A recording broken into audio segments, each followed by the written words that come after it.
Welcome to Flowcast. I'm your host, Jeremiah Washington, and with me today are Sister Elyse Ramirez and Sister Marcelline Cook. Welcome, sisters. Well, thank you, Jeremiah. It's good to be with you. Thank you for joining me today. Both of you wear many different hats for the Dominican Sisters, but today you are with me to talk about the Vatican's plan to help eliminate the effects of climate change. It's a program called the Laudato Si Action Platform, correct? Correct. That's right. Let's start with the basics then. Sister Marcelline, what is the Laudato Si Action Platform? Well, Jeremiah, if you think of it as 777, remember those three. So it's a 7-year plan, and it's for 7 sectors of the global Catholic community: families, dioceses and parishes, educational institutions, of which we have some, hospitals and healthcare centers, organizations, economy, which includes business and agriculture, and then religious orders, of course, which is what we are and where we're coming from. So we have those 7 sectors, and then there's 7 goals based on what you just mentioned about having to do with the changing effects of climate. One's responding to this cry of the earth because of what's happening, responding to the cry of the poor in the midst of this. It's how to build ecological economies that support what's going on and support our sustainability. Adopting simple lifestyles, that's for us. Creating ecological education, how can we help others to know about it? And recovering an ecological spirituality. And finally, promoting community action and advocacy. So if this started in 2021, we have until 2028 to achieve sustainability in this whole spirit. So that's what the Laudato Si Action Platform is about. I like how it has a time frame to try to finish the goal. That's interesting. How old are you going to be in 7 years, Jeremiah, if I may ask? I'll be 30. Oh, Wow. See? And so by then, it will have kicked in. Yeah, I don't want to rush that goal though. I don't want to rush Okay. it. Not at all. Sister Elyse, will you tell me why you and the Springfield Dominican Sisters are involved in this effort? First of all, you know how Sister Marceline just explained the 777? Yeah. Well, in Matthew 18, we hear Jesus, someone asked Jesus, how often do I forgive? 7 times, 70? And he says, no, 7 times 77 times, you know? So this 7 is so critical. And a part of our response is that we really do know that the heart of Laudato Si is the heart of the gospel. It's about mercy, forgiveness, belonging, abundance. And the short answer after that long one is it's urgently needed, and past time. And as a community, Jeremiah, we want to affect the next generation. And as the Native Americans taught us, the 7th generation. And isn't that right, Mars? The 7th generation.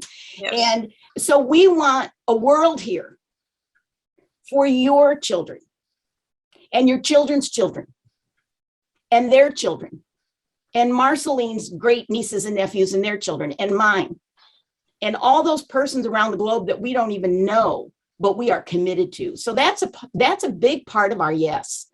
And the sisters have been in our community, and many religious throughout the world have been involved with this for over 20 years. Have you ever seen a yellow-rumped warbler?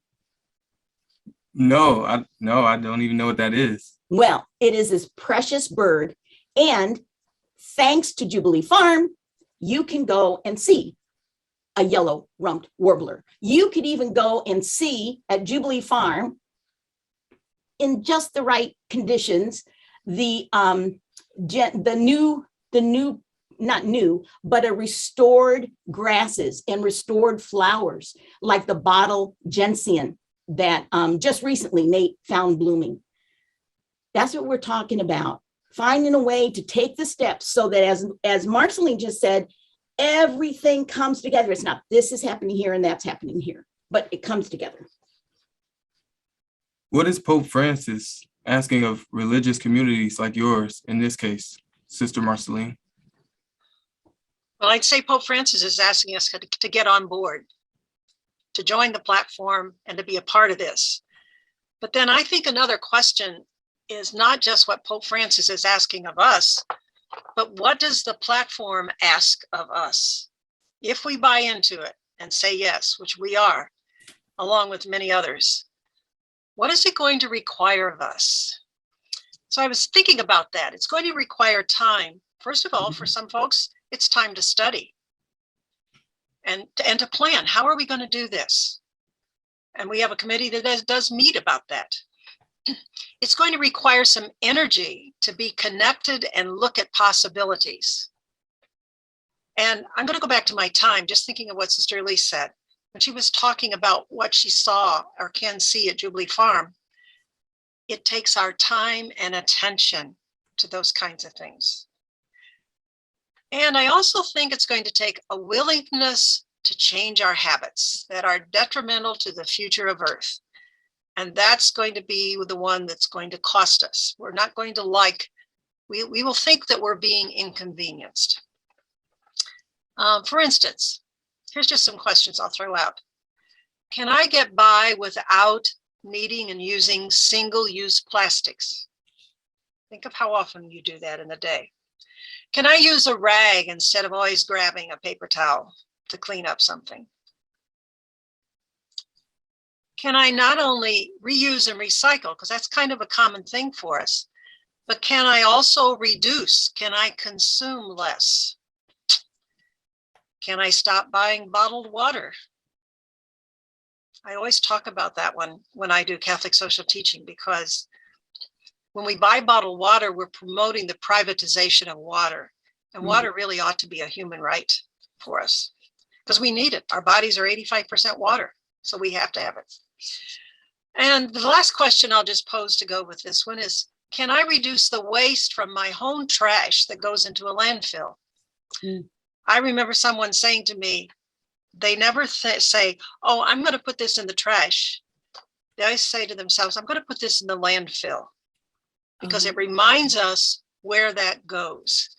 So even thinking about those questions, that's going to require a really strong willingness on our part to be willing to make changes in how we do things.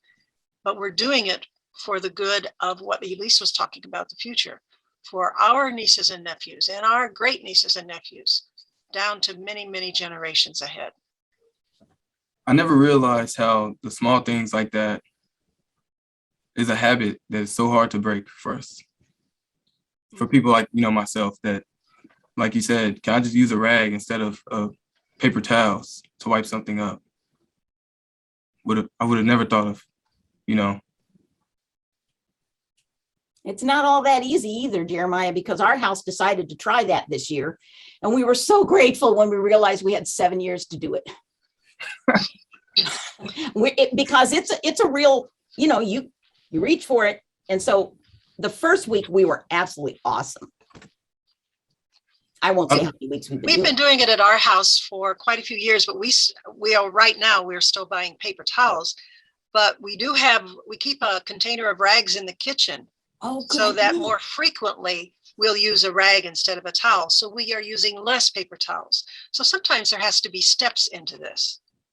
Remember, it's always both and. That's a transformational value in and of itself. That is true. That is true. Well, Sister Elyse, I know that this is not the first time you sisters have shown concern about climate change.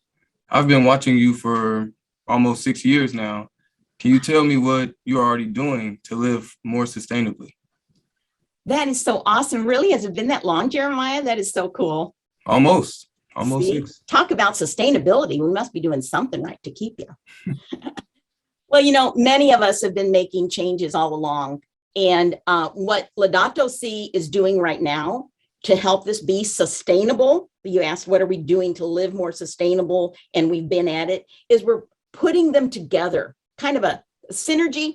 Is that the word you used, Marcelline, or you were talking about earlier? We come together. So it's hard to keep track, but We have been keeping track. So one thing that we want to do in keeping with the Laudato Si action platform is contact other religious in the area. And we're in the midst of that, actually, with talking with the Franciscan sisters. You know, something that happened way back in 1999 was that we had the purchase of Jubilee Farm. And that at Jubilee Farm, within 6-7 years, they were already practicing community sustainable agriculture. And that lasted for another 6 years. Okay, so that's pretty awesome. That's just a few of the actions through Jubilee Farm. And so when you go back to those 7 goals, part of that is education. That's what Jubilee Farm is doing at the same time that it's restoring the land. In 2005, now you don't remember this because it was before you arrived. I don't even know if you were in the mind of God, but in 2005, they demolished one of our houses, one of our convents. It was a large building, St. Rose. And everything, including the chapel, the Academy Chapel, the old chapel, everything was salvaged. So as that building came down, it didn't come down like overnight. No, because it takes longer time. Isn't that what Sister Marcelline told us earlier? It takes time. So those are a couple of things. Another thing was that since 1997, even, Jubilee Farm has been doing different retreats. I'm reading this off of the list now, retreats, programs for our local convents, because we've had to learn all along the way. We're a part of our culture. We're a part of our society. And we have to unlearn some of what hasn't been helpful for our common home. You know, it's all a part of the common good.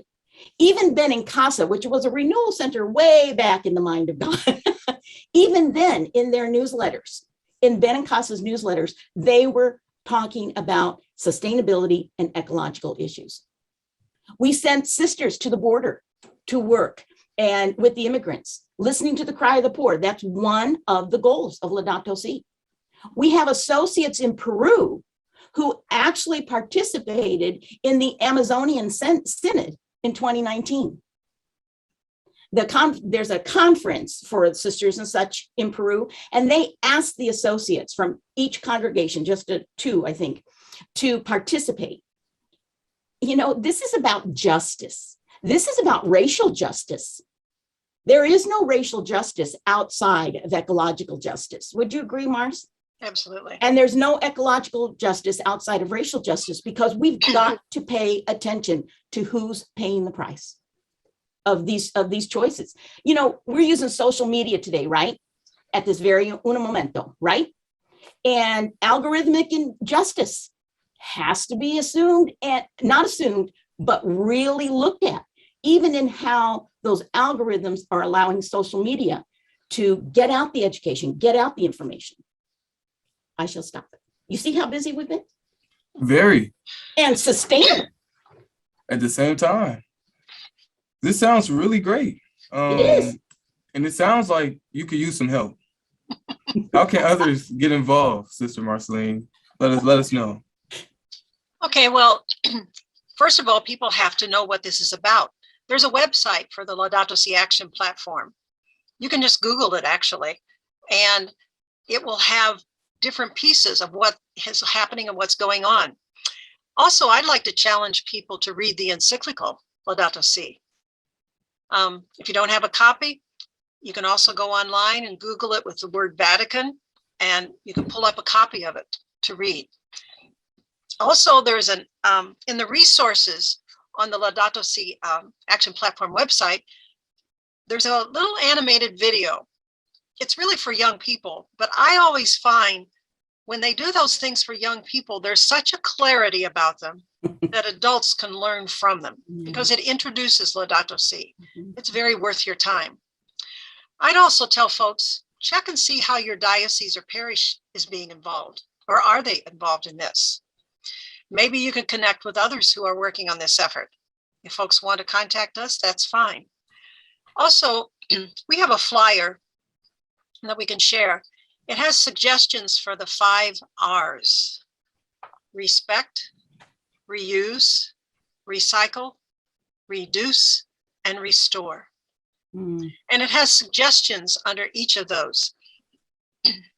I think these actions can really help us. You know, they can help us transform how we think and what we think.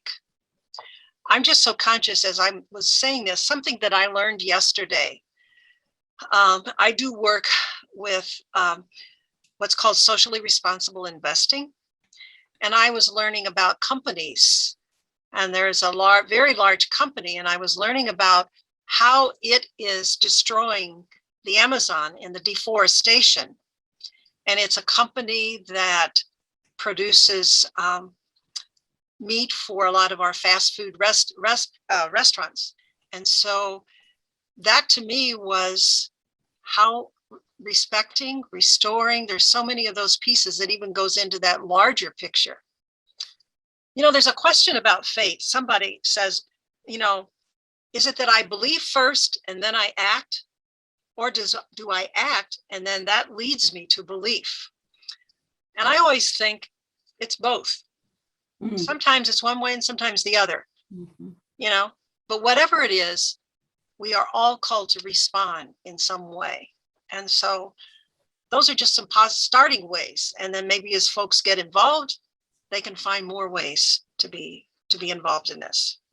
Well, you're involved right now, Jeremiah, because you're having this podcast. Yeah, and I'm also learning a lot from this conversation, let alone like it's, but thanks to you both. I think our listeners will benefit from this conversation because I myself really have benefited a lot from this conversation personally. But before we go, can I ask you something a bit more personal? You two have a lot on your plates. Why did you say yes to serving to the committee? What motivates you? I wasn't kidding when I said your grandchildren and your children. I wasn't kidding when I said my nieces and nephews and their children and their children's children. I wasn't kidding about that. It's urgent. It's needed. It's the right thing to do. Mars, it's off to you. Okay, I'll talk about why I said yes to the committee and what motivates me. I think my passion in my work has been around social justice and human rights for a long time. Mm-hmm.